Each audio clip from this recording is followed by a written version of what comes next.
Hello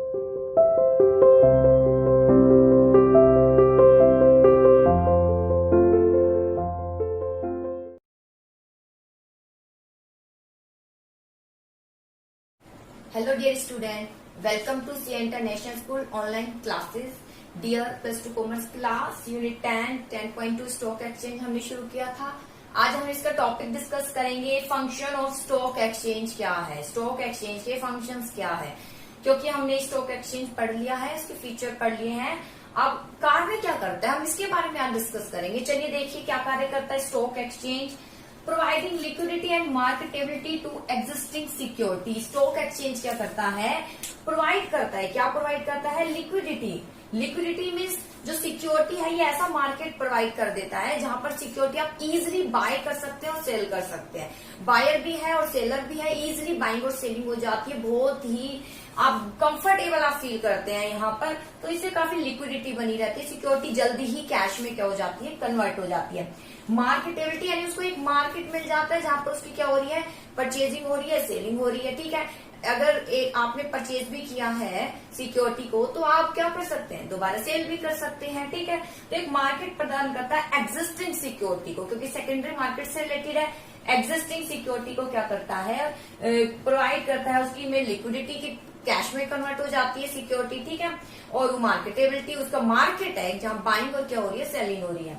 अगला pricing of security, यहाँ पर आप सिक्योरिटी का एक प्राइस मिल जाता है जिसके अकॉर्डिंग इन्वेस्टर इन्वेस्ट कर सकता है कि किस सिक्योरिटी में वो इन्वेस्ट करे।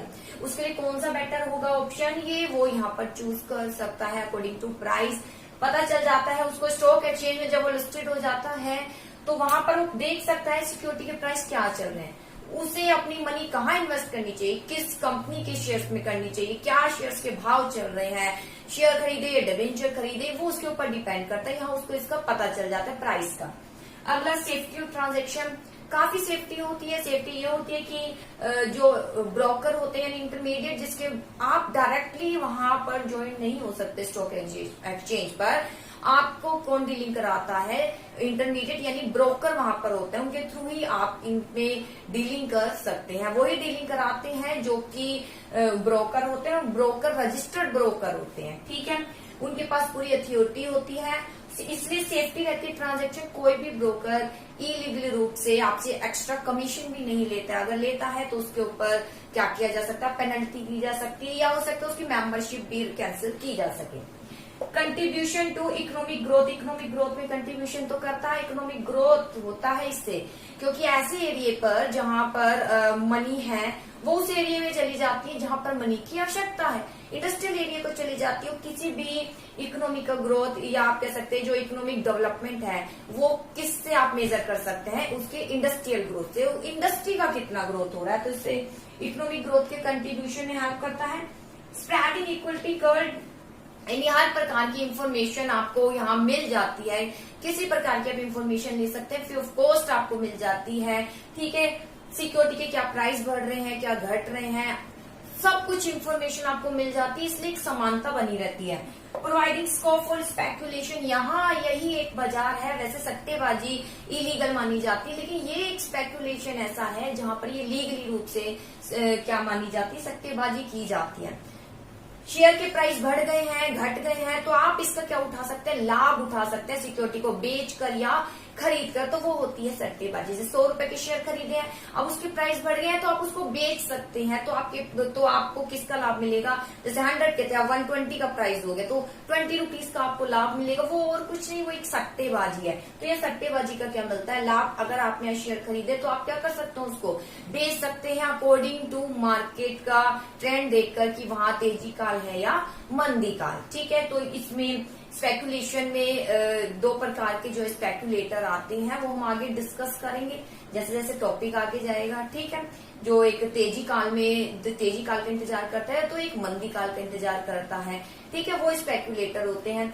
चलिए, तो मैंने इस फीचर फंक्शंस बता दिए हैं और आपके अकॉर्डिंग टू बुक्स मैं और बता देती हूँ। देखिए फंक्शंस क्या है, प्रोवाइड लिक्विडिटी। स्टॉक एक्सचेंज वह मार्केट है जहां जो प्रीवियसली जहां पहले से इश्यू जो सिक्योरिटी है उसको ट्रेडेड किया जाता है, क्योंकि सेकेंडरी मार्केट से रिलेटेड है, यहाँ पहले से एग्जिस्टिंग सिक्योरिटी का ही ट्रेडेड किया जाता है। विभिन्न प्रकार की सिक्योरिटियां ट्रेडेड की जाती है रेगुलर बेसिस पर। जब भी जरूरत होती है इन्वेस्टर को, ठीक है, वह इन्वेस्ट कर सकता है अपनी मनी इन मार्केट में, ठीक है, और जब भी जरूरत होती है तो वापस सिक्योरिटी को बेचकर क्या ले सकता है, कैश में उसको कन्वर्ट कर सकता है। अल्टरनेटिव रेडी मार्केट आपको रहता है परचेज सेलिंग सिक्योरिटी की, यहाँ तुरंत अवेलेबल हो जाती है, इसलिए मार्केटेबिलिटी और क्या बनी रहती है, लिक्विडिटी एग्जिस्टिंग सिक्योरिटी में। अगला आता है pricing of security. Stock exchange क्या करता है, वह एक प्लेटफॉर्म है जो कि सिक्योरिटी में डील करता है। The force of demand supply work free in the stock exchange, और यहाँ पर सिक्योरिटी के जो प्राइस है किसके अकॉर्डिंग डिटरमाइन किए जाते हैं, उसकी क्या डिमांड है और क्या सप्लाई है। डिमांड सप्लाई के अकॉर्डिंग इजिली क्या किए जाते हैं, प्राइस डिटरमाइन किए जाते हैं, और आपको भी एक प्राइस मिल जाता है किस प्राइस पर आप खरीदना चाहते हैं सिक्योरिटी को। प्राइस सिक्योरिटी यहाँ डिटरमाइन किया जाता है। सेफ्टी और ट्रांजेक्शन, स्टॉक एक्सचेंज एक ऑर्गेनाइज मार्केट है। स्टॉक एक्सचेंज कैसा मार्केट है, एक ऑर्गेनाइज मार्केट है, जहां पर अगर आपको डीलिंग करनी है तो आपको ब्रोकर की हेल्प लेनी होगी, और ब्रोकर भी रजिस्टर्ड ब्रोकर होते हैं, ठीक है। जैसे कि यहाँ स्टॉक एक्सचेंज ऑर्गेनाइज मार्केट है, ये इन्वेस्टर के क्या करता है, प्रोटेक्ट करता है हितों को। हर स्टॉक एक्सचेंज के अपने ही नियम होते हैं, जैसे आपने फीचर में पढ़ा था, हर मेंबर जो स्टॉक एक्सचेंज का होता है उन्हें इन नियमों को फॉलो करना ही होता है। अगर इन नियमों को फॉलो नहीं करेंगे तो उनकी मेंबरशिप क्या हो जाएगी, कैंसिल, जैसे मैंने बताया था, ठीक है। मान लीजिए कोई भी ब्रोकर स्टॉक एक्सचेंज में ज्यादा कमीशन चार्ज कर देता है, ठीक है, किसी भी इन्वेस्टर से, ठीक है, या फिर मिसलीड करता है, उन्हें गुमराह करने की कोशिश करता है, तो मैनेजमेंट कमेटी, आपने पढ़ा था फीचर में, ये ऑर्गेनाइज मार्केट है जहां मैनेजमेंट कमेटी होती है, तो मैनेजमेंट कमेटी क्या कर सकती है, उस पर चार्जेस कर सकती है, ठीक है, या उसकी मेंबरशिप कैंसिल कर सकती है। अगला कंट्रीब्यूशन टू इकोनॉमिक ग्रोथ में हेल्प करता है। स्टॉक एक्सचेंज प्रोवाइड करता है लिक्विडिटी सिक्योरिटी को। लिक्विडिटी क्या प्रदान करता है, सिक्योरिटी को लिक्विडिटी प्रदान करते हैं, यानी सिक्योरिटी तुरंत कैश में कन्वर्ट हो जाती है, इंडस्ट्री को तुरंत मिल जाती है मनी, अपनी सिक्योरिटी को बेचकर तुरंत मनी उनको मिल जाती है, वो अपना ग्रोथ कर सकते हैं, आगे प्रोडक्शन कर सकते हैं, एक्टिविटी में लगा सकते हैं, ठीक है। तो बेनिफिट क्या होता है, डबल बेनिफिट होता है। Benefit change in market price security can be taken, this give investor, double benefit प्रदान करता है। पहले तो benefit of change in market price, एक तो मार्केट का प्राइस चेंज होता रहता है, ठीक है, इसका आप एडवांटेज उठा सकते हैं। सेकंड, जब भी जरूरत होती है तो आप एग्जिस्टिंग मार्केट प्राइस पर क्या भी कर सकते हैं, सेल भी कर सकते हैं, ठीक है, और इकोनॉमिक इससे ग्रोथ बना रहता है। दोनों के लिए, एक संस्था के लिए भी बना रहता है, क्योंकि संस्था क्या करती है, उसको इजिली अवेलेबल हो जाता है फंड, वो उससे इकोनॉमिक ग्रोथ। इसके अलावा आप इन्वेस्टर हैं, आप स्पेकुलेटर बनकर क्या कर सकते हैं, वहां लाभ कमा सकते हैं, कैपिटल प्रॉफिट का लाभ, कैपिटल गेन आपको मिल सकता है, ठीक है। These advantage provide by share market encourage people, इस प्रकार यही इसकी एडवांटेज क्या प्रोवाइड करता है, यही जो एडवांटेज जो शेयर मार्केट प्रोवाइड करता है, ये लोगों को इंकरेज करता है कि वो अपनी मनी इसमें क्या करें, इन सिक्योरिटी में इन्वेस्ट करें। In this way people money get invested in industry and economic development become possible, वही कि व्यक्ति फिर अपनी मनी को यहाँ पर देता है, क्योंकि यहाँ सट्टेबाजी भी चलती है, ठीक है, लाभ उठाया जा सकता है सट्टेबाजी का, और इस प्रकार उन इंडस्ट्री को मनी मिल जाती है, इकोनॉमिक क्या होता है, डेवलपमेंट होता है, जो कि ग्रोथ का प्रतीक है। Spreading equity curve, share market collect करता है हर प्रकार की, शेयर मार्केट कलेक्ट एवरी प्रकार की इंफॉर्मेशन, ठीक है, particular about the economic condition in respect of listed company. Share market हर प्रकार की इंफॉर्मेशन कलेक्ट करता है जो भी यहाँ कंपनी लिस्टेड होती है, और आपको वो इन्फॉर्मेशन इजिली प्राप्त हो जाती है। जनरली दिस इंफॉर्मेशन पब्लिश की जाती है in case of need anybody can get, अगर कोई जानना चाहता है तो इजिली वो इंफॉर्मेशन प्राप्त कर सकता है स्टॉक एक्सचेंज से, वो भी फ्री ऑफ कॉस्ट, जो हमने फीचर में पढ़ा था। इस प्रकार स्टॉक एक्सचेंज गाइड करता है इन्वेस्टर को, ठीक है, प्रोवाइड करता है विभिन्न प्रकार की इंफॉर्मेशन। फलस्वरूप number of share holder in company increase, और यही इसकी एक एडवांटेज ये शो करती है कि नंबर ऑफ जो इन्वेस्टर है वो क्या हो जाते हैं, इंक्रीज, नंबर ऑफ इन्वेस्टर क्या हो जाते हैं, नंबर ऑफ इन्वेस्टर हो जाते हैं इंक्रीज। इंक्रीज कैसे हो जाते हैं, क्योंकि हर प्रकार की इंफॉर्मेशन जो किससे रिलेटेड होती है, कंपनी से रिलेटेड होती है, हर प्रकार की इंफॉर्मेशन आपको फ्री ऑफ कॉस्ट प्रोवाइड हो जाती है। यही इससे अट्रैक्ट होकर ज्यादा इन्वेस्टर जुड़ते हैं, अपनी मनी देते हैं, ठीक है। तो एक स्प्रेडिंग इक्विटी कर्व यानी समानता बनाए रखता है, ठीक है। आगे provide scope for speculation when security purchase with view to getting profit. जब सिक्योरिटी परचेज की जाती किसके लिए, ताकि हम प्रॉफिट प्राप्त कर सके। ठीक है, change in their market price में जो चेंजेस हो रहे हैं उसके आधार पर हम प्राप्त कर सके। It is called speculation. तो इसे क्या बोलते हैं, speculation. It is allow permit under, यहाँ पर एक्ट के अकॉर्डिंग परमिशन है, आप सट्टेबाजी कर सकते हैं। It is accepted that in order to provide liquidity, यही है ये सट्टेबाजी ही बहुत जल्दी लिक्विडिटी प्रदान करती है सिक्योरिटी को, क्योंकि तुरंत सिक्योरिटी किस में कन्वर्ट हो जाती है, मनी में कन्वर्ट हो जाती है। ये फैसिलिटी प्रोवाइड करके स्टॉक मार्केट ज्यादा इन्वेस्टर को अपनी ओर क्या करता है, अट्रैक्ट करता है। ठीक है, इसके बाद आती है कितने स्टॉक एक्सचेंज है हमारी इंडिया में।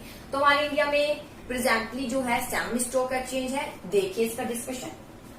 Now there are 7 stock exchange actively functioning in India. जो हमारे इंडिया में 7 स्टॉक एक्सचेंज फंक्शन कर रहे हैं।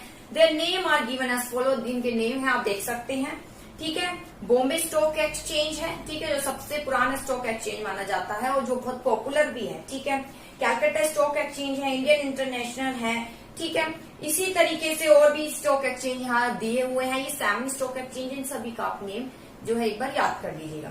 चलिए अब सीधे आ जाते हैं हम ट्रेडिंग। स्टॉक एक्सचेंज पर किस प्रकार से ट्रेडिंग की जाती है। देखिए स्टॉक एक्सचेंज पर किस प्रकार से ट्रेडिंग की जाती है। सबसे पहले ट्रेडिंग करने के लिए, यानी आप स्टॉक एक्सचेंज से जुड़ना चाह रहे हैं, तो इसके लिए आपको क्या करना पड़ेगा, आपको एक ब्रोकर ढूंढना पड़ेगा। ठीक है, क्योंकि ब्रोकर के माध्यम से ही आप यहाँ पर एंटर कर सकते हो। ब्रोकर क्या कराएगा, आपका एक डीमेट अकाउंट खोलेगा। डीमेट अकाउंट यानी वो शो करता है आपके शेयर की डीलिंग करता है। डीमेट अकाउंट के साथ एक ट्रेडिंग अकाउंट भी खोला जाता है।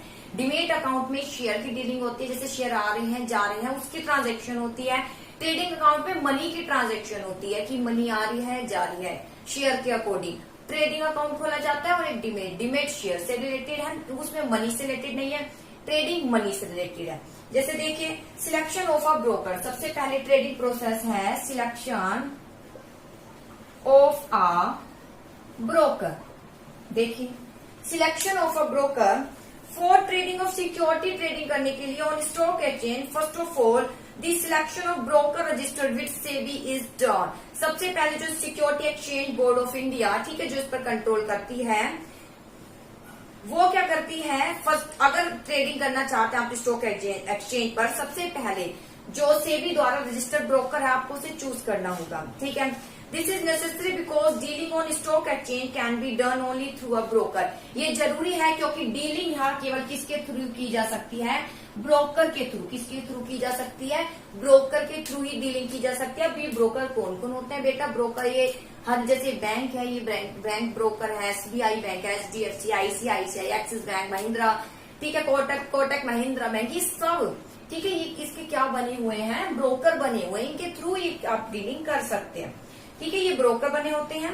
दिस इज नेसेसरी, आगे ब्रोकर कैन भी, कोई इंडिविजुअल हो सकता है, कोई पार्टनरशिप हो सकती है, कोई कंपनी हो सकती है, कोई भी हो सकता है। ठीक है, broker investor has to sign a broker client agreement and client registration form before placing an order to buy and sell security. अब इन्वेस्टर को क्या करना होता है, इन्वेस्टर हैज टू साइन, उसे साइन कराना होता है। अब ब्रोकर क्लाइंट एग्रीमेंट, एक एग्रीमेंट होता है किसके बिटवीन, ब्रोकर होता है और क्लाइंट। ठीक है, एक एग्रीमेंट होता है दोनों के बिटवीन, ब्रोकर और क्लाइंट के बिटवीन। ठीक है, इन एग्रीमेंट में साइन होते हैं इन्वेस्टर के। इसके अलावा the broker he has also to होता है सिक्योरिटी बाइंग और सेलिंग करने से पहले एक एग्रीमेंट होता है जिसमें क्या किए जाते हैं, साइन किए जाते हैं इन्वेस्टर द्वारा।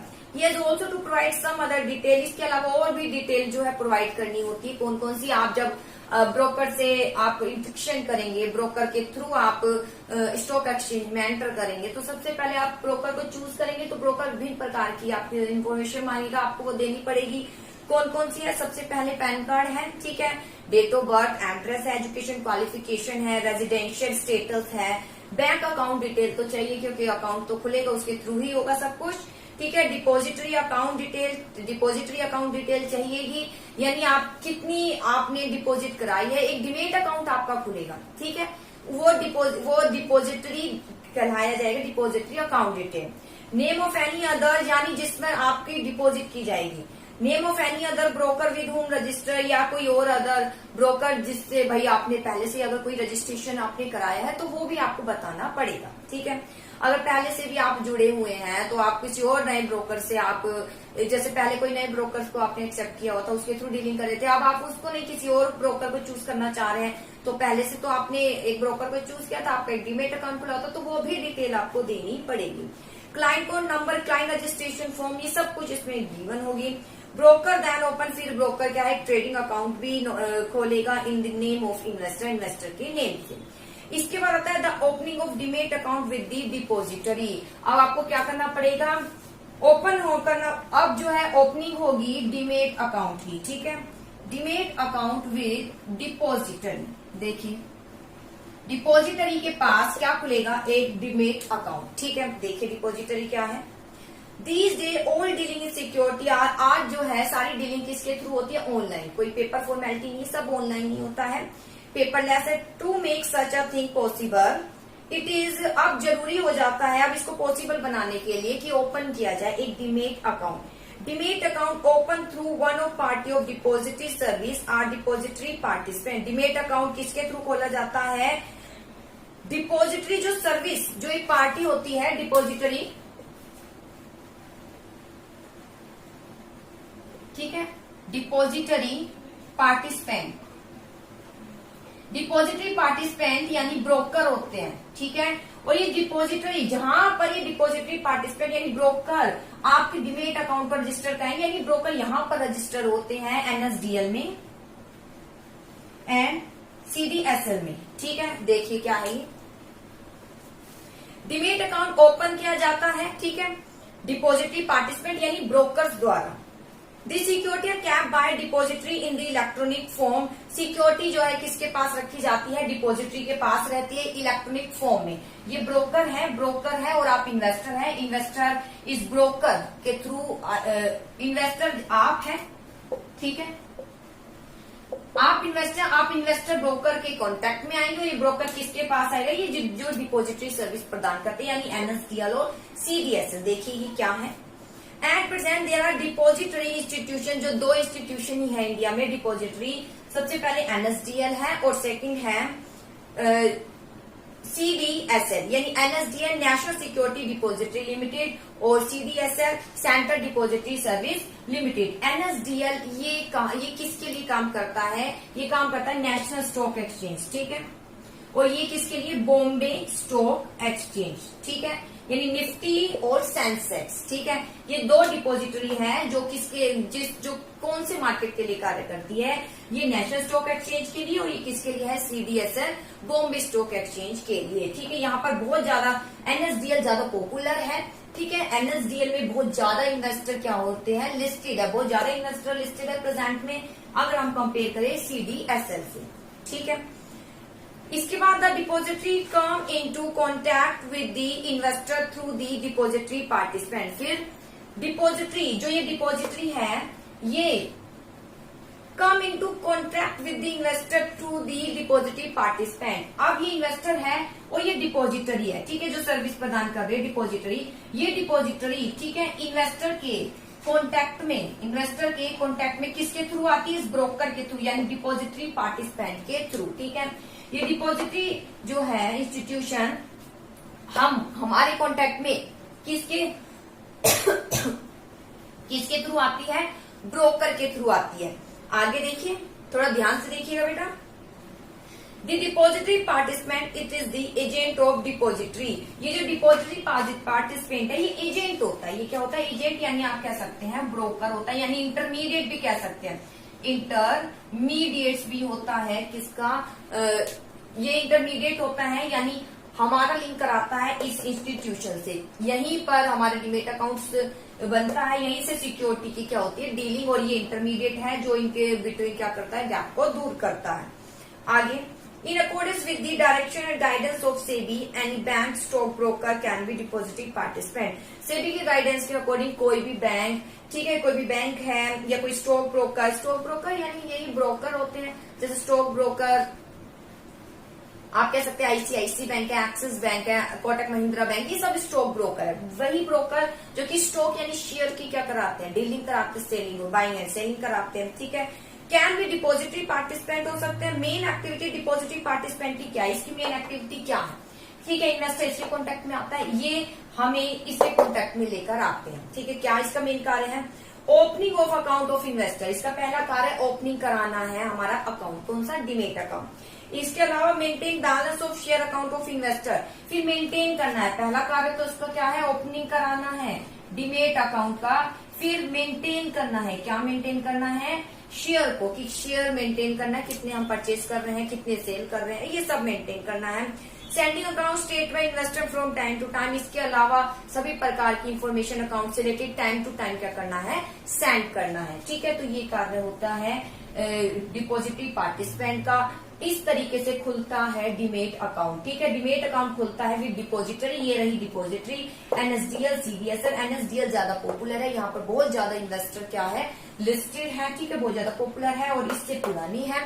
इसके अलावा इन्वेस्टर किसके कॉन्टेक्ट, जो इन्वेस्टर है डिपॉजिटरी सर्विस डिपॉजिटरी है, इसके कॉन्टेक्ट में कैसे आता है, डिपॉजिटरी पार्टिसिपेंट के थ्रू आता है, जो कि हम कह सकते हैं ब्रोकर है।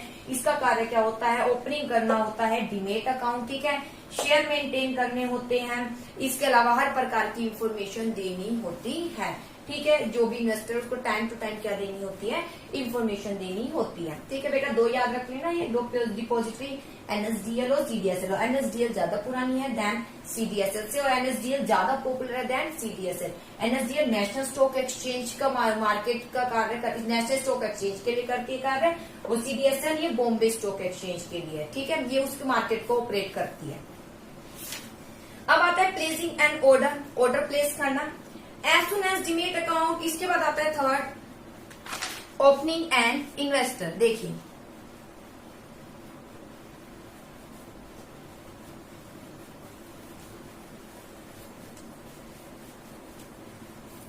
हाँ देखिए,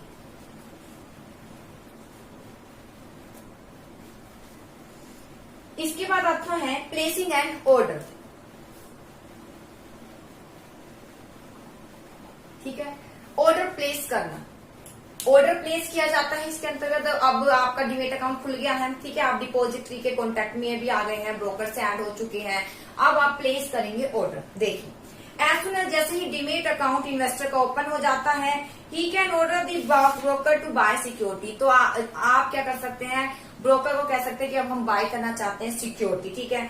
जी ऑर्डर में भी गिवन पर्सन या पर्सनली या टेलीफोनिक, कुछ भी किसी के थ्रू भी कर सकते हैं। वाइल प्लेसिंग दी ऑर्डर, जब आप ऑर्डर प्लेस करते हैं, investor give the detail description of security. जब आप ऑर्डर प्लेस करते हैं तो आपको डिटेल देनी होती है, क्या डिटेल देनी होती है, सिक्योरिटी की डिटेल देनी होती है, कि कौन सी सिक्योरिटी आप बाय करना चाहते हैं। वही सिक्योरिटी बाय करवाएगा कौन, ब्रोकर, ठीक है। आपको सिक्योरिटी बतानी होगी कौन सी सिक्योरिटी आप बाय करना चाहते हैं, अदरवाइज ब्रोकर पर भी छोड़ा जा सकता है, ठीक है। ये सेल करना चाहते हैं, कन्वे दी प्राइस, इसके अलावा प्राइस भी आप बोल सकते हैं। विद ट्रांजेक्शन में भी फाइनलाइज, इस पर फाइनलाइज होनी है ट्रांजेक्शन। इसके अलावा प्राइस भी बता सकते हैं, भाई किस प्राइस पर आप सिक्योरिटी को क्या करेंगे, बाय करेंगे। ये सब इंफॉर्मेशन आपको देनी होगी, ये है प्लेसिंग एंड ऑर्डर। इसके बाद स्टार्टिंग ऑनलाइन मैचिंग आता है। अब आता है स्टार्टिंग, बेटा जो पुरानी बुक है उसमें ये पॉइंट नहीं है, स्टार्टिंग ऑनलाइन मैचिंग, ठीक है। तो देख लेना स्टार्टिंग ऑनलाइन मैचिंग, पुरानी बुक में नहीं है, आप लिख लीजिए starting online matching, new book के अकॉर्डिंग चलना है। The broker then will go online and connect to the main stock exchange. अब ब्रोकर ऑनलाइन ही चलेगा, सब ऑनलाइन ही होगा, और मेन स्टॉक एक्सचेंज पर कनेक्ट हो ही जाएगा। And match share and best price available, और मैच करेगा शेयर कि आप कौन किस कंपनी के शेयर खरीदना चाहते हैं, आप ये भी कह सकते हैं, ठीक है। शेयर को मैच करेगा और प्राइस देखिए, और आपने प्राइस बताया भी मैं इस प्राइस पर खरीदना चाहता हूं, तो वो प्राइस को मैच करके आगे की प्रोसेस को फॉलो करेगा। अब आता है communicating mention price to the brokers terminal. देखिए कम्युनिकेट करेगा आगे, communicating mention price to the broker, ठीक है। Communicate mention price to the broker. अब अगला देखिए, when the share can be both और sold at the price mention. ठीक है, कोई भी शेयर जो खरीदे जा रहे बेचे जा रहे हैं तो उसका प्राइस तो मेंशन किया जाएगा, जैसे पहले वाले पॉइंट में थे, और प्राइस आपने भी मेंशन किया, इस प्राइस पर मैं खरीदना चाहता हूँ।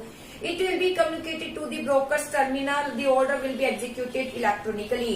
ठीक है, तो किस प्राइस पर आप खरीदना चाहते हैं अंतिम रूप से आप फाइनल रूप से बता देंगे, ताकि ब्रोकर इलेक्ट्रॉनिक रूप से आगे की प्रोसेस को फॉलो कर सके। ठीक है, प्राइस वो भी आपको बताएगा, ब्रोकर भी। ठीक है, यहाँ पर प्लेसिंग एंड ऑर्डर में आपने बोला है कि मुझे शेयर खरीदने हैं, इस कंपनी के खरीदना चाहता हूँ, अगर आप चूज करना चाहे, और इस प्राइस पर खरीदना चाहता हूँ, फिर वो सर्च करेगा, आगे देखिएगा किस प्राइस पर मिल रहे हैं या नहीं। ठीक है, उसके बाद ब्रोकर भी आपको बहुत से ऑप्शन देगा कि आप इस प्राइस पर इस सिक्योरिटी में क्या कर सकते हैं, इन्वेस्ट कर सकते हैं। ठीक है, start on online matching. Online matching में वो देखेगा, पहले तो आपने प्राइस देखे हैं तो वो यहाँ देखेगा क्या वो मैच हो रहे हैं नहीं, कौन से प्राइस पर आप लेना चाह रहे हैं, मंदी काल है तेज का, सब वो मैच करेगा।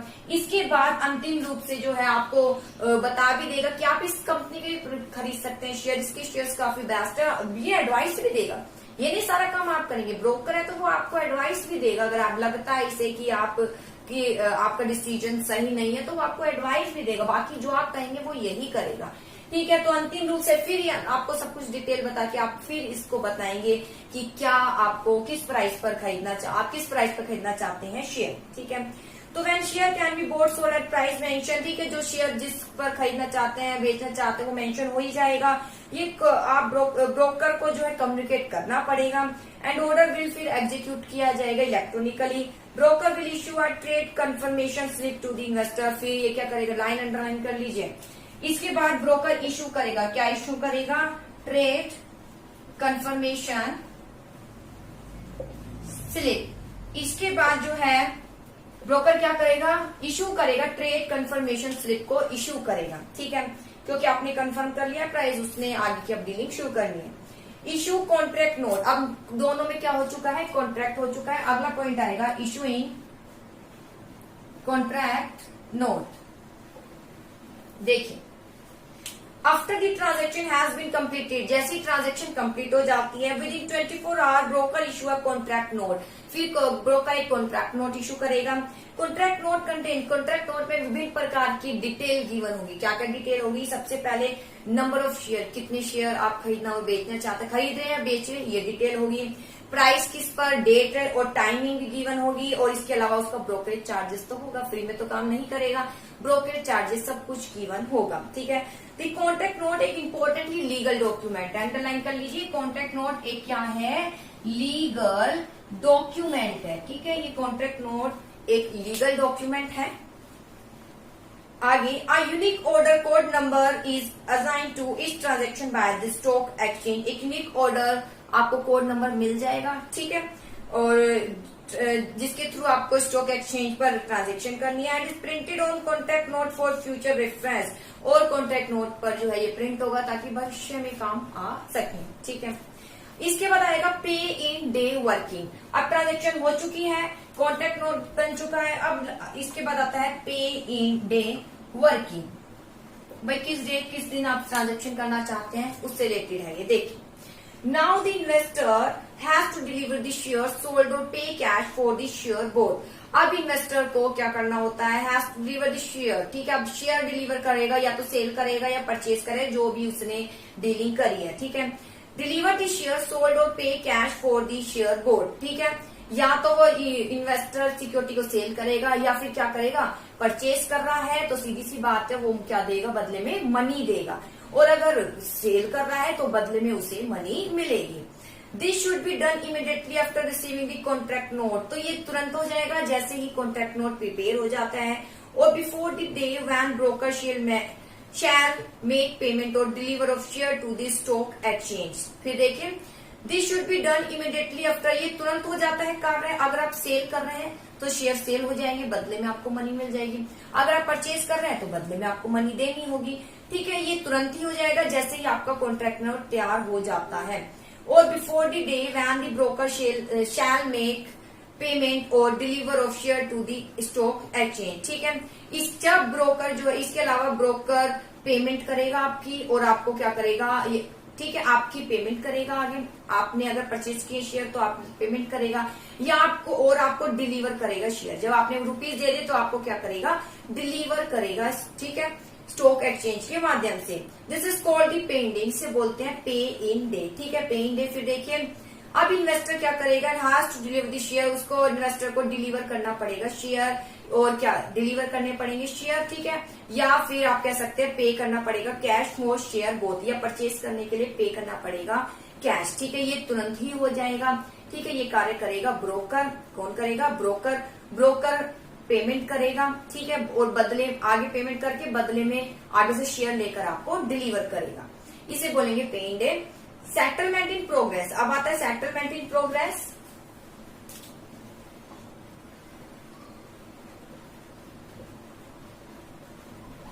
देखिए सेटलमेंट इन प्रोग्रेस क्या है, कैश इन पेड और सिक्योरिटी आर डिलीवर ऑन पे इन डे, ठीक है। यहाँ पर डीलिंग हो चुकी है पे इन डे की, किस दिन पर आप भाई पेमेंट करना चाह रहे हैं और शेयर खरीदना चाह रहे हैं, बेचना चाह रहे हैं, सब कुछ डील हो जाएगी। Which take place before the T+2 day as deal has to be settled on the T+2। जब पे इन डे होगा यानी आप डिलीवर करना चाह रहे हैं, सेल करना चाह रहे हैं, सिक्योरिटी, ये सब जब डिटरमाइंड हो जाएगा, ठीक है, तो वहां सेटलमेंट होगा। जैसे T+2 डे, ठीक है, आपने चूज किया है, तो T+2 का अभिप्राय ट्रांजेक्शन डन ऑन मंडे, कि अगर ट्रांजेक्शन मंडे को की जा रही है, पे इन डे वर्किंग यानी आपके यहाँ पर एक ट्रांजेक्शन हो जाएगी, पे इन डे में आपकी ट्रांजेक्शन हो चुकी है, ठीक है, एक तरीके से डीलिंग आपकी आगे बढ़ चुकी है, तो मंडे को ट्रांजैक्शन हो जाएगी। It will be settle on following Wednesday. T+2 अगर मंडे को किया है तो सेटलमेंट कब होगा, ट्रांजैक्शन अगर मंडे को किया है, ठीक है, तो सेटलमेंट पूरा कार्रवाई कब होगी, वेडनेसडे को। कब होगी, वेडनेसडे, ठीक है। पहले तो एक कॉन्ट्रैक्ट नोट बनेगा, फिर ट्रांजैक्शन होगी, ठीक है, फिर जैसे पेमेंट करनी है तो वो कब तक हो जाएगी, सेटलमेंट हो जाएगा वेडनेसडे तक। पहले तो बेटा ऑर्डर दे दिया एक तरीके से मंडे को हो गया, फिर T+2 यानी 2 दिन बाद एग्जैक्ट वेडनेसडे को शेयर आ जाएंगे और आपको क्या करनी पड़ेगी, पेमेंट करनी पड़ेगी। आगे it means deliver and payment both be done on Wednesday, यानी डिलीवर और पेमेंट वेडनेसडे को करनी होगी, क्योंकि पहले तो ऑर्डर दिया जाता है, ऑर्डर मंडे के लिए है जैसे, तो वेडनेसडे को आपकी ये पेमेंट और डिलीवरी हो जाएगी। This settlement cycle is on T+2 day on rolling settlement basic, ये जो है 1 अप्रैल 2013 से इस तरीके से लागू किया गया है। इसके बाद आता है पे आउट डे वर्किंग क्या है, on the T+2 the exchange well, बेटा ये थोड़ा नया है, आप अगर पुरानी बुक में देखेंगे तो उस तरह अलग है उसमें, तो न्यू बुक के अकॉर्डिंग चलना है आपको, ठीक है। On the T+2 day the exchange will deliver the share और make payment to the other broker, ठीक है। On the T+2 the exchange will deliver the share, T+2 के डे के अकॉर्डिंग जब शेयर डिलीवर कर दिए जाएंगे और पेमेंट कर दिया जाएगा, ठीक है, to the other broker. This is called the pay out day, इसे बोलते हैं पे आउट डे। जब T+2 day on the T+2 day पर एक्सचेंज किया जाएगा, डिलीवर की जाएगी, शेयर की डिलीवरी की जाएगी और बदले में मनी की जो है लेन देन किया जाएगा, ठीक है, तो उसे कहेंगे पे आउट डे, यानी पे किया जा रहा है, ठीक है। The broker then has to make payment to the investor within 24 hours of the payout day। इसके अलावा अगर आपने शेयर बेची हैं तो आपको क्या मिलेगी, मनी मिलेगी, तो ब्रोकर आपको मनी प्रोवाइड करेगा 24 आवर डे के अंतर्गत। As he already receive payment from the exchange, क्योंकि इसके लिए ऑलरेडी वो पेमेंट उसको मिल जाएगी एक्सचेंज से। फिर देखिए pay out day working on T+2 day exchange will deliver the share और make payment to the other broker. T+2 day के अकॉर्डिंग जो एक्सचेंज है, एक्सचेंज यानी जो शेयर और पेमेंट है, ठीक है, डिलीवर होंगे शेयर और पेमेंट होगी टू दी अदर ब्रोकर, यानी आगे एक और सर्कल जो चलेगा जहां से जो हमारा ब्रोकर है उसको मिलेगी, क्या मिलेगी, मनी मिलेगी ताकि वो हमें प्रोवाइड कर सके, या उसे मिलेगा शेयर ताकि वो हमें प्रोवाइड कर सके। इसे पे आउट डे बोलेंगे। Broker then has to make payment, तो ब्रोकर को क्या करना होगा, अगर आपको पेमेंट करनी है, ठीक है, आपने शेयर बेची है तो वो आगे शेयर को पहुंचा देगा, ठीक है, आगे शेयर पहुंचा देगा और उसके बाद आगे से मनी लेकर आपको 24 यानी एक दिन के अंतर्गत आपको वो प्रोवाइड कर देगा मनी, क्योंकि वो ऑलरेडी रिसीव कर लेगा उस मनी को, कहां से, एक्सचेंज से। इसके बाद delivery of share, the broker then make deliver of share in electronic form. इसके अलावा जो है ब्रोकर शेयर की डिलीवर करेगा, ठीक है, इलेक्ट्रॉनिक फॉर्म के रूप में directly to investor demat account. Demat account में अगर आप शेयर खरीद रहे हैं तो फिर डिलीवरी जो है इन्वेस्टर इजिली रूप से इलेक्ट्रॉनिक फॉर्म में डीमेट अकाउंट में कर देगा। ऑल ट्रांजेक्शन स्टॉक एक्सचेंज जो डन की जाती है 9 से 15 AM to 3:30 PM from Monday to Friday. ठीक है बेटा, तो ये थी इसकी क्या प्रोसीजर है, क्या प्रक्रिया अपनाई जाती है। फिर देखिए, सबसे पहले ब्रोकर सिलेक्ट किया जाता है। ठीक है, ब्रोकर आपका कुछ इंफॉर्मेशन मांगेगा, जैसे पैन नंबर है, डेट ऑफ बर्थ है, ये सब कुछ आपको देना पड़ेगा। इसके बाद है opening demat account. Demat account खोला जाएगा, इसके लिए आपको ब्रोकर को चूज करना पड़ेगा और ब्रोकर डिपोजिटरी के कांटेक्ट में रहेगा। डिपोजिटरी कौन है? एनएसडीएल और सीडीएसएल। एनएसडीएल ज्यादा पॉपुलर है, वो बहुत पुरानी है, उस 1996 में जो है इनकॉर्पोरेट हुई थी, और ये जो सीडीएसएल है ये 1999 में क्या हुई है, इनकॉर्पोरेट हुई है। ठीक है, तो एनएसडीएल सबसे ज्यादा पुरानी है, वो नेशनल स्टॉक एक्सचेंज के मार्केट के लिए मार्केट को ऑपरेट करती है, और सीडीएसएल बॉम्बे स्टॉक एक्सचेंज को ऑपरेट करती है। सबसे ज्यादा इन्वेस्टर एनएसडीएल पर है। ठीक है, इसके अलावा प्लेसिंग एंड ऑर्डर। ठीक है, फिर ब्रोकर मिल जाएगा, ब्रोकर आपका अकाउंट खुलवाएगा, फिर आपको प्लेस करना पड़ेगा ऑर्डर, आप कौन सी सिक्योरिटी बाय करना चाहते हैं।